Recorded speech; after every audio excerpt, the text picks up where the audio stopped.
somebody who was heavily involved in managing this war and managed the Russian withdrawal from Kherson, was a secret Wagner guy the whole time. But we have gotten a lot of updates over the Wagner coup, the Wagner mutiny, whatever you want to call it, over the fallout from that event, as the Russian government is trying to regain its image of legitimacy, the image of stability, trying to make sure that Putin doesn't look like that he can be easily challenged, trying to put the fear in God and his opposition, or anyone who could be trying to plan contingency plans, which is almost certainly happening right now, or even planning the actual movements of a coup for a post-Putin Russia. He's trying to crack down hard after letting Wagner get off, after letting Prigozhin get off. And this is the problem that he's going to run into. It's very difficult to allow the person who orchestrated a mutiny against your government and directly challenge your rule, while the whole time screaming at the top of his lungs that the war was based on lies and that 1,000 soldiers are dying a day, and that your administration, specifically the Russian Ministry of Defense, that part of your administration, cannot manage the war to save their life, and then marches all the way to your capital, takes over the military HQ of the entire war in Rostov for the Southern Military District Command, and blocks passageway supply lines into Ukraine through Donetsk and Luhansk. It's very hard to let that person get off scot-free, and all the people who worked with him get off scot-free. Dude man TZU got a tier 2 subscription. Keep up the good work, man. Honored to fund your soda fund. my soda fund, thank you.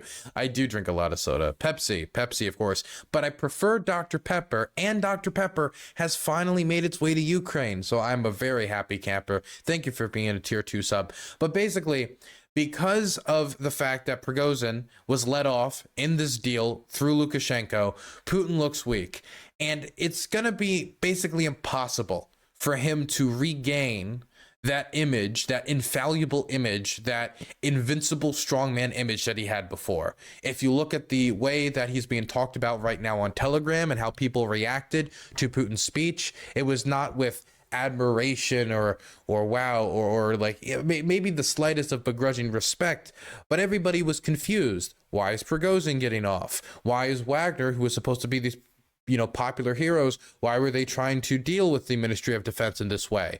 Well, this war has been kind of mismanaged. A lot of the things he said was right.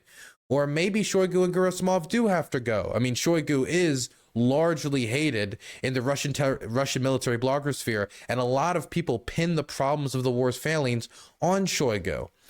And lastly, and finally, wow, Putin looks weak here. Putin looks like he can be challenged here. Putin doesn't look so strong here. Why was Putin unable to get the situation under control? These are things that you can't really put the toothpaste back in the tube in. The pickle jar has been opened and you cannot close it. You can try to maybe balance it out a little bit, or try to get rid of the rough edges, but he can only do so much. So far, it's been in little ways. One example is, for example, the Russian National Guard, which is Rosguardia, which is headed by Viktor Zolotov, who is Putin's former bodyguard. Seems like they're trying to get Wagner's former armored vehicles, and that the Russian Ministry of Defense and Putin is getting Wagner to hand over a lot of their heavy vehicles, their tanks, their armored personnel vehicles. They're going to take those vehicles and hand it over to Viktor Zolotov, the head of the Russian National Guard, who is a lot stronger of an ally with Putin. We already know that Lukashenko is now basically in semi-exile in Belarus. He says that he's going to be running Wagner out of there, but we don't know if Wagner is going to survive this transition. If it does, of course, it'll make Putin only look even weaker. And so, since the main culprit's getting away with it, outside of stuff like this where Wagner is getting neutered, and Yevgeny Prigozhin's ability to have a lot of influence in Russian politics when it comes to the size of the influence Wagner once had, he's being neutered, his organization's being neutered, but he's still alive. And that people who engaged in this coup and shot down Russian planes, they got off scot-free. So there is nothing that can make up for that. But Putin is still going to try. He is still going to try very hard.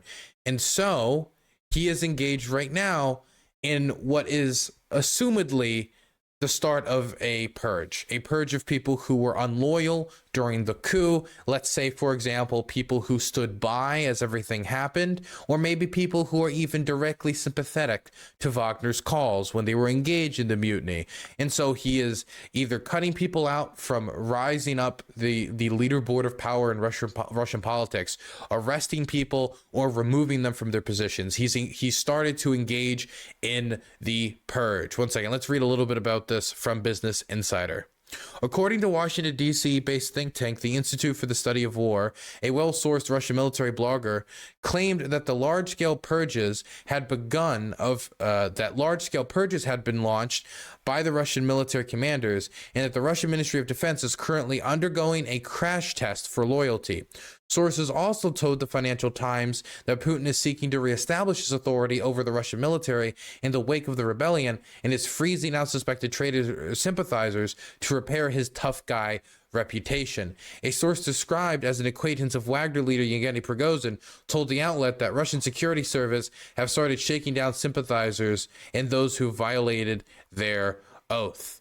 And so this is going to do something to help his image. But at the end of the day, when people think of the Wagner Coup, they're not going to think about, the random know-nothing Wagner commander in some office space somewhere. They're not going to think about some random, National Guardsman who, was too scared of getting executed by Wagner, so let them pass, and he got arrested. They're not going to think about all these people. They're going to think of the organization Wagner, the mercenary group, and they're going to think of Yevgeny Prigozhin. And if both of these entities still exist by the time this is all over, it's going to look like an insufficient crackdown to a lot of people, or at the very least, like Putin is weak. And even if he did kill Prigozhin, literally hung him in the street, the fact that he did it would still already affect his image. But the fact that he's getting away with it seemingly too, when it comes to large or significant legal repercussion for his actions, there's no substitute. There is no substitute for the justice, quote unquote, that a lot of Russians want right now for the people who shot down the planes. And so this is not going to be enough, even if he's starting the purge. Now, a lot of people, when they think about purges in Russian history, political purges, military purges, one of the things that is often talked about is how Stalin's purges of the Russian military ended up undercutting its effectiveness on the battlefield. And so I've heard from some people that they're worried, or they're at least interested in, whether this is also going to affect the Russians' military ability to conduct the war. And as of right now, I don't know. I think in the long term, definitely when it comes to more of the experienced commanders being removed, maybe it can have an impact. Maybe it can undermine the Russian war effort, even if it's not having a discernible immediate impact on the battlefield. But I do think that the clearest example of this, of the possibility of them undercutting their own war effort, is the now newly announced, but we're still waiting for more information, a detainment of Surovikin.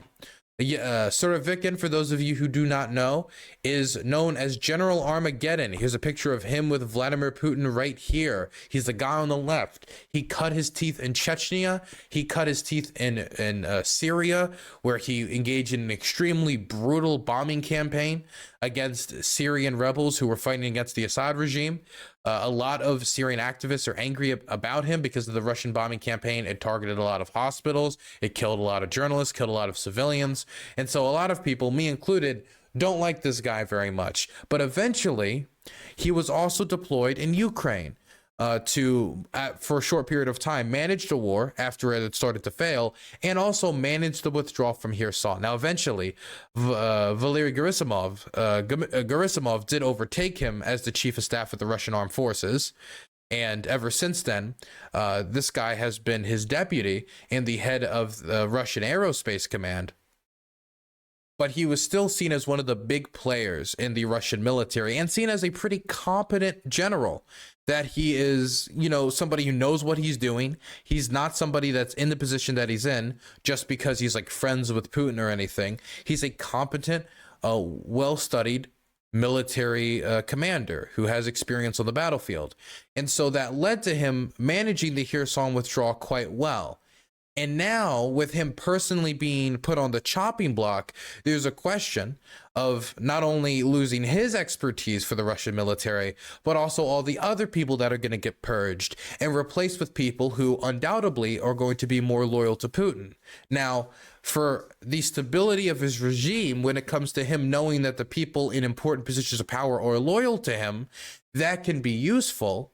But if you're choosing loyalty over somebody's ability to actually get the job done, that can also lead to the war being run by a bunch of incompetent fools, which is what Yevgeny Prigozhin was complaining about in the first place when he talked about Shoigu and Gerasimov. Now, why is it that General Armageddon is under detainment right now? Why we are hearing reports that he's been arrested and that he might be facing legal trouble, but as of right now, we just know that he's detained.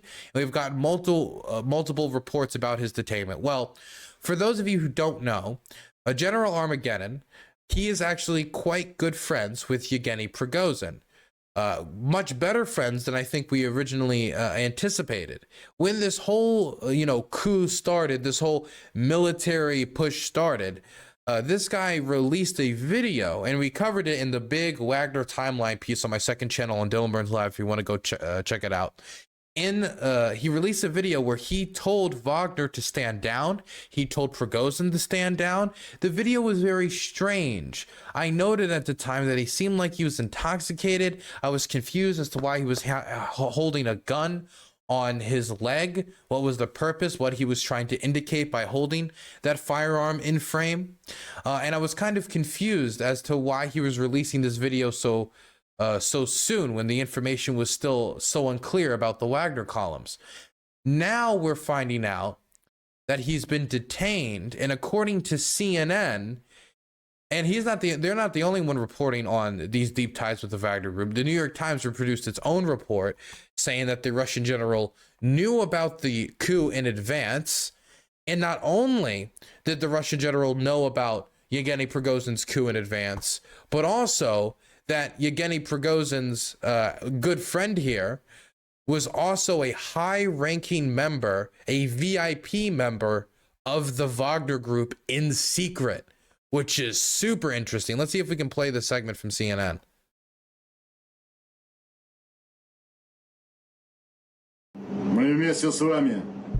This is the last time we saw General Surovikin.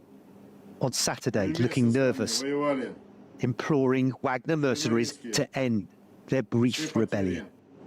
We had victories together. We are the same blood. But you must do this before it's too late. There was clearly pressure for his words to make a difference.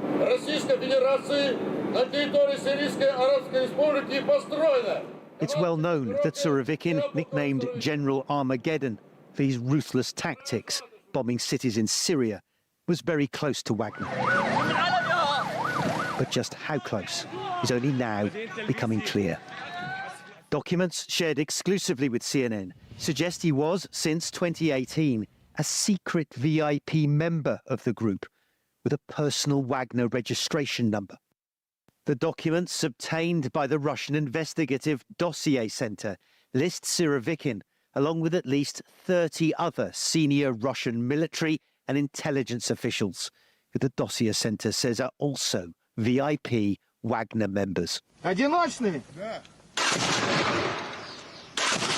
Wagner hasn't answered CNN's request for a response. It's unclear what VIP membership entails, like if there's any financial benefit. But it does imply an overly close relationship between the Russian military and the mercenaries. That's the interesting part of this too, and I keep bringing this up again and again.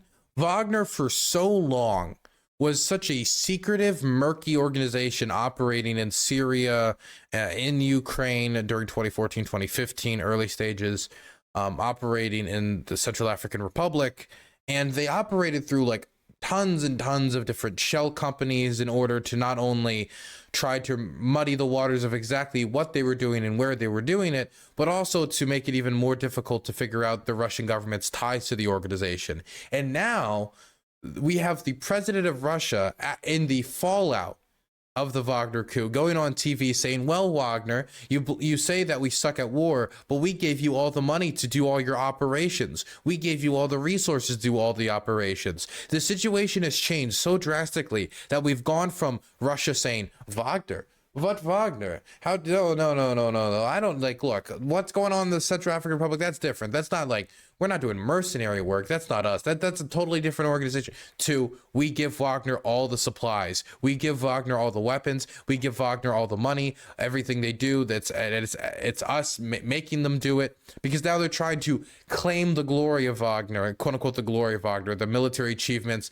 the successes of Wagner, saying that the reason they could even do any of this in the first place was because they gave them the weapons, which is true. You know, didn't trust the most trustworthy people. So that's the first thing. And the second thing is, now we know that General Armageddon, this high-ranking Russian general who managed the Russian air campaign in Syria, the brutal Russian air campaign in Syria, one of the most high-ranking Russian generals in the whole country, somebody who realistically could have replaced Gerasimov as the chief of staff, could have replaced Shoigu as the head of the Russian Ministry of Defense in a different world, somebody who was heavily involved in managing this war and managed the Russian withdrawal from Kherson, was a secret Wagner guy the whole time, or at least he had a very deep, close personal relationship with Wagner, as he was on their VIP list, whatever that could entail. And so, due to these revelations, due to the fact that U.S. intelligence, U.S. officials are saying that he could have known this in advance, due to the fact that we now know from CNN that he was a secret VIP member of Wagner, now we have a better understanding as to why he arrested Surovikin. Now, we don't know exactly how it played out, but I could see a scenario where they find out Surovikin knew, and the fact that he knew and he didn't tell Putin was enough for them to want to remove him. Or they could find out that he knew and he was a secret member of Wagner, and that was enough for them to arrest him. Maybe, since he was a secret member of Wagner, this gives us a better reason to believe he might have actually been involved in making sure the earlier periods of the military coup Wagner was having, when they were crossing the border and they said that the border guards gave them no trouble. I believe Prigozhin's exact words were, the border guards hugged us. They saw us and they came up to us and they hugged us because they loved us and they supported us. Maybe the reason it went so well was because he was involved. He's a high-ranking Russian general. He can call people, just tell them to stand down. He has some weight to throw around. And maybe them knowing this in advance, they went to him, grabbed him, made him record that video, released that message, and then ever since then, he's disappeared. We haven't seen him, and now we're getting reports that he's been detained. Now that video, which kind of confused me at the time because he looked disheveled, he looked like he was slightly intoxicated. It was read in a very awkward cadence. The man is usually somewhat more confident. It's starting to make more sense to us. Now, of course, this is all very murky still. We could find out that maybe, you know, CNN is wrong, or these documents were wrong. Maybe they got tricked or something. I don't think that's likely, but we could, you know, the whole situation's still murky. So the information we have could change. But as of right now, we just found out that this guy was secretly with Wagner the whole time. And the 48 hours prior knowledge that's being reported that Putin had might have been the only reason that they were able to survive this coup, because there's reports coming out now, and these reports seem credible, that Putin had knowledge about the coup 48 hours before it happened. And if that's the case, that could have set in motion the little bit of preparation they were able to do, like, for example, the possible detainment. Well, we know he's detained for now, but we don't know if he was detained at the time that he recorded that video. The possible detainment of Surovikin. They weren't able to muster up a force to actually stop Wagner, but they were able to maybe prepare a little bit. If they didn't have that prior knowledge, could the coup have succeeded? Maybe not removing Putin, but kidnapping Shoigu and kidnapping Gerasimov, which we now know due to new reports, because we're getting so much new information.